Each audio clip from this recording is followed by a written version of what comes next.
Nindot kayo ang atong tubag sa Salmo, nagdeklarar og usa ka kamatuoran. Matod pa dinhi, ang kamot sa Ginoo maoy nagapakaon kanato iyang sa sunod. Hoy, sumpayin ninyo. Iyang gitagbaw ang tanan natong mga kinahanglan. Tanawa ha, ang gihisgutan pagsugod sa first part sa atong Salmo, kaon. Pero iyang gitagbaw ang tanan natong panginahanglan. So kanidi ay pagkaon nga gihisgutan dinhi, dili lang di ay ni pagkaon nga para sa atong lawas. Nanginahanglan man sad ang atong kalag. Sige, lingi ay mong tupad ing na wa na kay panginahanglan. Wa na. Inigmata palandaan, wa na. Ngutkot nas daghan kay tag panginahanglan.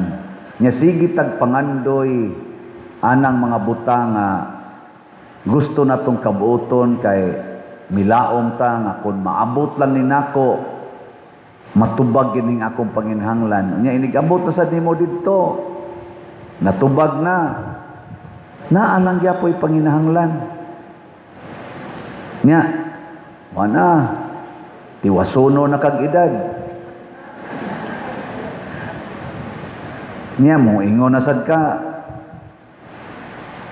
Basig maabot ni nako, naalang gyud mo bayad sa akong maintenance. Wan agyud ko'y panginahanglan. Nanay ni angkon sa imong maintenance. Naalang gyapon kay panginahanglan. Ang atong nasod karon napay gipanginahanglan o wa? Ang kalibutan karon ay gipanginahanglan wa? Sa pagkaon palandaan, sa tambal palandaan, sa edukasyon, sa atong mga infrastruktura, daghan kay tag panginahanglan.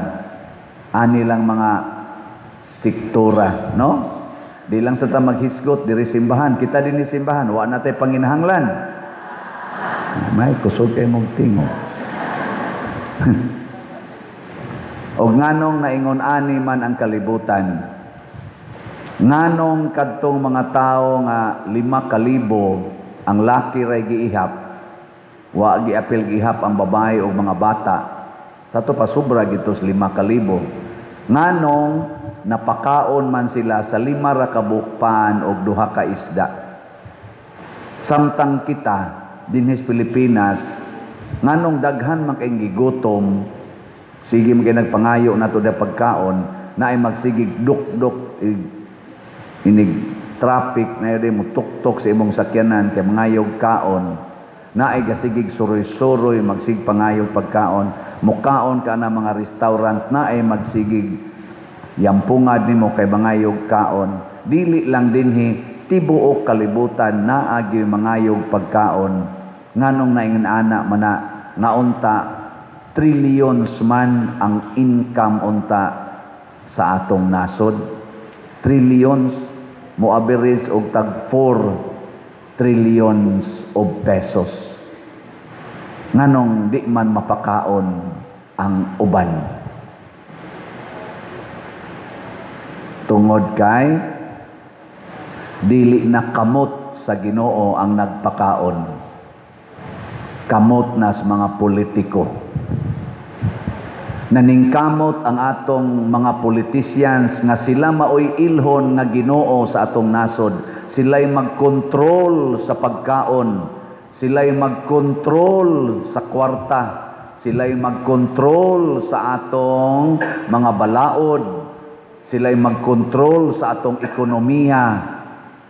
Hasta pagani sila'y magkontrol sa atong relihiyon. Naningkamot sila ana. Nya kun ang ilan ng kamot mao'y mopakaon nato kining ato mga politicians, mao nay mopakaon nato Daghan na kaing gutomon, ngano man ilamang pilion pagpakaon kadto ra sang mga tao nga mosuporta nila. Mukontra gani, ingon, wa kay kaon. Naminaw bitaw ko kanunay anang social media adtong niaging adlaw ni bisita ko no si sa anang leader karon sa DPWH Dison anang daot ang Vince Dison nya namalikas gid siya didto sa Davao kay naa ko no ditoy flood control nga na-approve pa 2019 nga wa jud ko no ma-implement mao hinuon ko no nga ning mo sa to ning awas batong sapa nadaot dito sa Davao na malikas siya. Pero wa man siya ni arig Cebu. Kapila naman tagibaha. Pila naman ka billions ang na-approve para sa Cebu. Wa man siya na malikas dito sa Manila. Na 40 man tong dagkuas kwarta bukbo man ginadiha sa Manila o Metro Manila. Sige man gyapong baha. Wa man siya na malikas nganong dito man siya na malikas sa Davao. Ambot lang.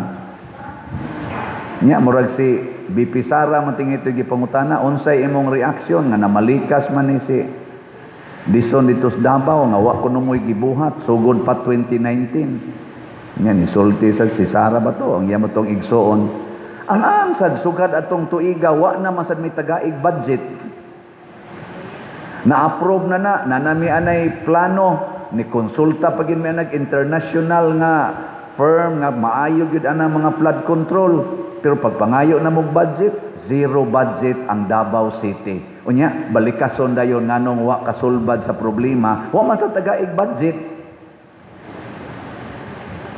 nganong wa man tagaig budget kontra mas politika kontra man sa ilang kasiguruhan na magkontrol sila kanunay sa gahom sa kwarta og sa ilang mga otoridad.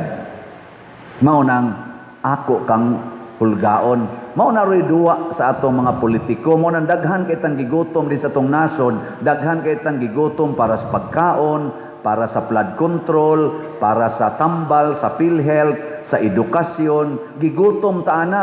Kuwang kaayo sa farm to market roads, ang atong mga mag-uuma way suporta nga kana ganing klaro sa para sa ilang mga irrigation, sa abono ug sa pag kanang modern technology nga gigamit ron sa Vietnam ngadto sa ubang mga nasod nga purting dagkuas ilang ani sa agriculture na nag-export na sila kita gasigig import sila gasigig export nya kita dinhi mga 90% agricultural lot ka dinhi. Nanong naingon ana man nakuwang man kay ang kamot na mas mga politicians maoy nagkontrol. Ang kamot naman sa mga negosyante maoy nagkontrol. Aron mo kunuhay mo pakaon nato. At tanawa lang ko ng sweldo nato dinhi sa ato Pilipinas. Mamatay na lang kag trabaho kung ordinaryo kang laborer, ordinaryo kang clerk, ordinaryo kang maestra. Mamatay na lang kag trabaho, di jud ka kapalit og house and lot. Inig-retire nimo, utang ang imong gida. Dinis Pilipinas ba? Ngano man dito sa Amerika, bisag crew lang ka diha sa McDonald's, makapalit man kag imong kaugalingong sakyanan. Mercedes-Benz pa. Naaman sila dito'y house and lot after mga 2 years, 3 years nila nga trabaho, layo na kay na. Na naman sila house and lot. Napay sakyanan. Ngano makahimo man sila anak dito?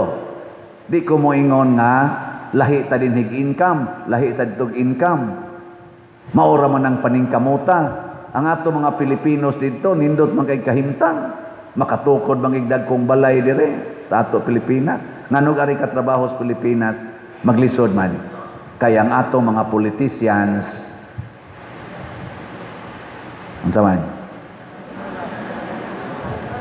Mga daw nya ilang kontrolon ang atong bahandi nya dili ihatag mo nang do natay balaod na atay Philippine Constitution kung basahon nimong atong balaod mo maor sa nang balaod dito sa Amerika sa Japan mo maor sa na kanunay nakasintro sa katawhan. Ang katawhan mao'y sintro sa balaod, dili ang leader. Ang leader gitawag og servants. Basahan atong konstitusyon, kinsa man ang government, si President Marcos or ang presidente sa Pilipinas, ang executive, ang legislative o ang judiciary, sila bagod mao'y sovereign Filipino people? We, the entire populace, dili ang mga executive department, legislative department o judiciary, dili ang taga DPWH nga mo'y mamalikas. Unsa man na sila, gitawag na silang servants inig panahon sa eleksyon, kusog kay na silang bakba, ania ako aron mo alagad kaninyo haring lungsod. Nya inigdaog na ako na'y hari. Dili na mo lungsod, lunod na musbaha. So dili na taron haring lungsod, kung dili uyamot nga nalunod sa baha. Nya, unsa may atong buhaton para masulbad kining maong problema? Matod pa sa unang pagbasa, duol kamo kanako, pamati kamo kanako, duol kamo kanako, pamati kamo kanako. Lingay mong tupad, ing na niduol kas Ginoo. Niduol. Nya, namati. Unsa mo rin gisultis Ginoo nimo?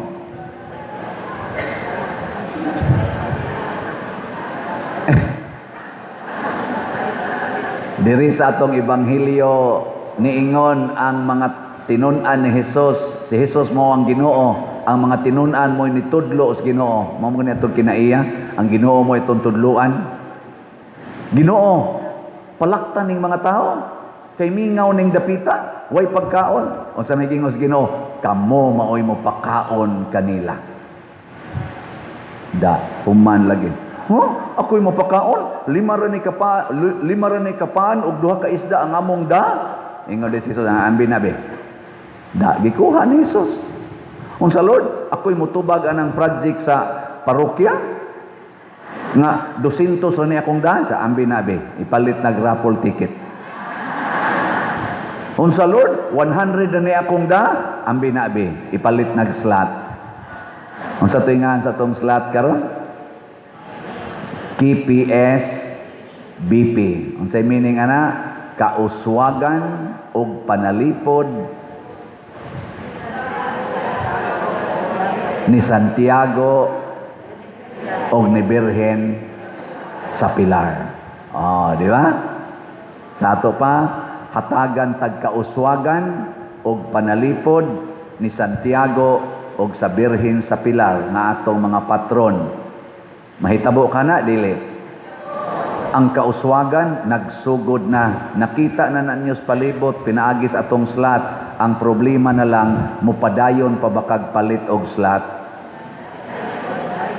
Ang ato sang raffle ticket, ang kauswagan, naa na.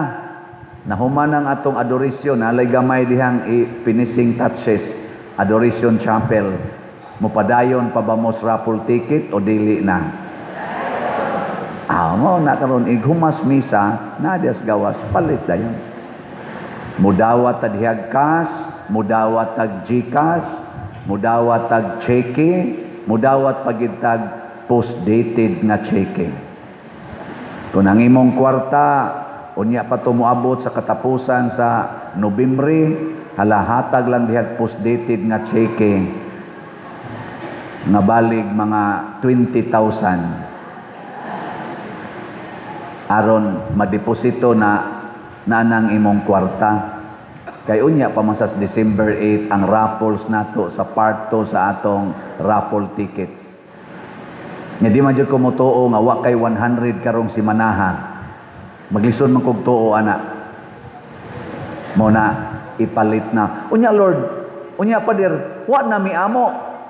pagpangayo ni Hesus sa 5 ka pan ug 2 ka isda, unsay nahibilin didto sa iyang mga tinun-an?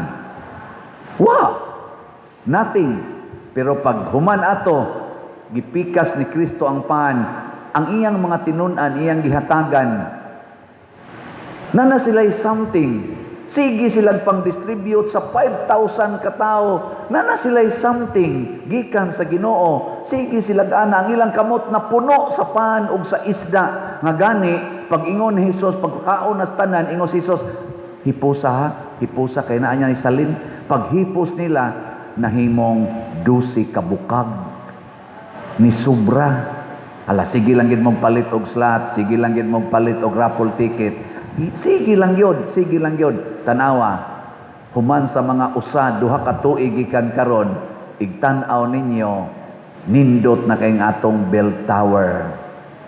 Nindot na kayong atong CR diha, pwede na mong anha mamatay.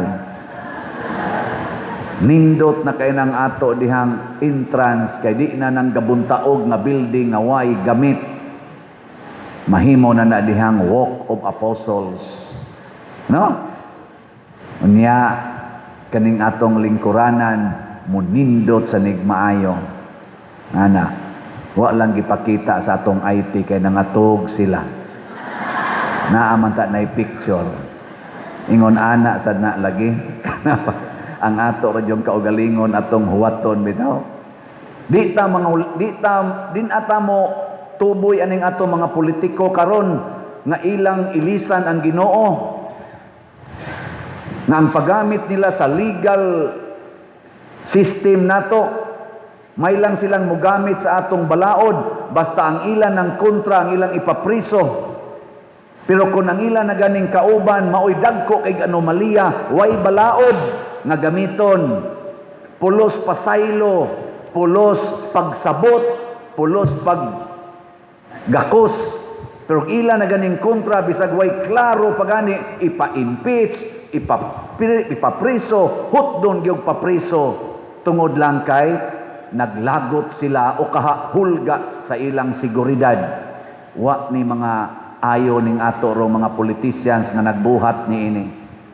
Unya, ang gikawat nga trillions nga kwarta gipangsud og malita na ay daghang saksi, way na priso sa na-involve ani. Kana hinoong mga sayop nga tuwa pas 2007, 2016, na wa gyud makaapektar na to, maogi ukayon, ipaukab pa ang mahiwagang kahon sa BIR, pero wa gyud nila ukbi, hain na turong mga malita, nga daghan kay malita, way giukab ato kung tinuod bag itong tuay kwarta. Gipasagdan lang. Di na tanapilion.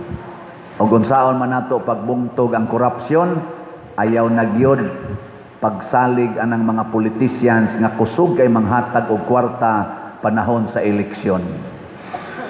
Kamong mga senior citizen, agwantaha nga wa mo'y budget. Dayon ra ba sa mog linya didto inigingong di ay ayuda. Ay na mog tuo anang ayuda kay kinawat na kasagaran. Labi na gyud politician ang mo distribute. Dili na ta mosalig ang mga politicians nga purting kusugang mubutang sa ilang mga ngan o mga naong anang mga project sa atong katilingban. Muragyog sila'y nagtag-iyas kwarta nga ato mo ng buhis. Nga ilang mga ngan o ang ilang naong mo ibutang. Hunungon tanana. Mamili ta atong kusog mo trabaho pero dili magpapublicize sa ilang ngan o mga naong.